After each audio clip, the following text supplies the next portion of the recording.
So here we are.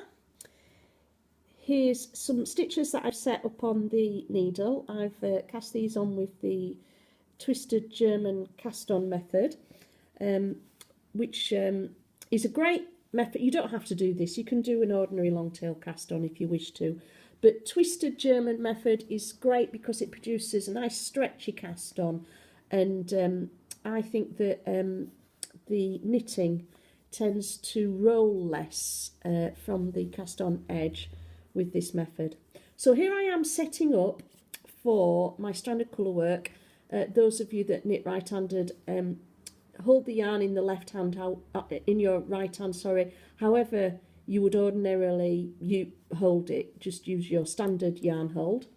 And then the yarn in your left hand, you could try and match that. Work out whatever is best for you to get the yarn through your hand. I take it over my first two fingers, under my third finger, and then I twist it around my little finger. Can you see, over my first two, under my third finger, and then wrapped once around my little finger. But it really is a matter of trial and error for you to work out what the best way is to hold the yarn for yourself.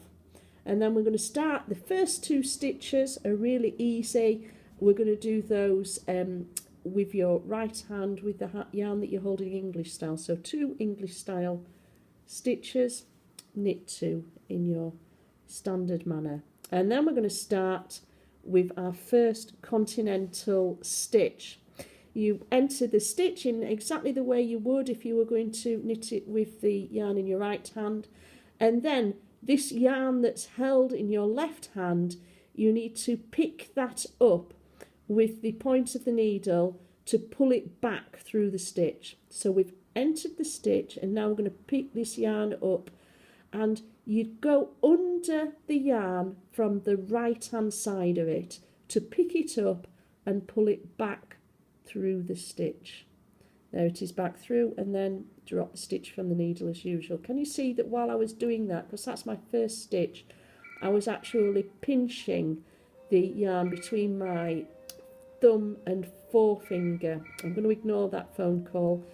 Please excuse whoever it is that had the audacity to ring me while I'm doing a knitting tutorial.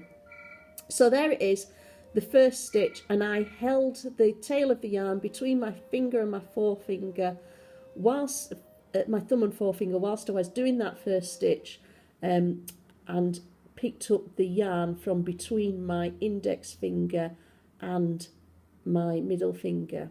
Let's undo it and do that again so you can see that for yourself again, that first stitch, because this is the most difficult stitch that you're going to do in your knitting. There's the yarn between my thumb and forefinger being held there, and then it's running from my forefinger to my middle finger, and that's where I'm picking it up. So enter the stitch, go and pick the yarn up, going under it from the right hand side of the yarn, and use the needle point to pull it back through the stitch. Then drop the stitch from the needle as usual, and now we can let go with the thumb and forefinger to move on and do the second stitch. Enter the stitch as normal, pick up the yarn, taking the needle point under it from the right hand side, draw it back through the stitch, drop the stitch from the needle, and then wipe your brow with relief. We're going to go back and do another 2 stitches in normal right-handed English style method. Now the next 2, Continental method. Enter the stitch as usual, take the needle point under the yarn from the right hand side of it and pull it back through the stitch using the needle point to pull it back through. Enter the stitch, take the needle point under the yarn from the right hand side of it, use the needle point to pull it back through the stitch, drop the stitch from the needle. So that's 2 more continental stitches. Can you see that? I'm just going to tug on that tail there to tighten up my first stitch. After we've finished knitting, I'll be weaving in ends, so any looseness that's happened around the beginning of my cast on there, well actually that's the end of the cast on with the way that I've done this. Any looseness there will be dealt with when it comes to the weaving in stage. So 2 English style stitches, these are really easy for you. 2 continental style stitches. Now on this I'm doing 2 by 2. You can watch me doing it slowly. I'm doing this 2 by 2 and I'm knitting all the stitches.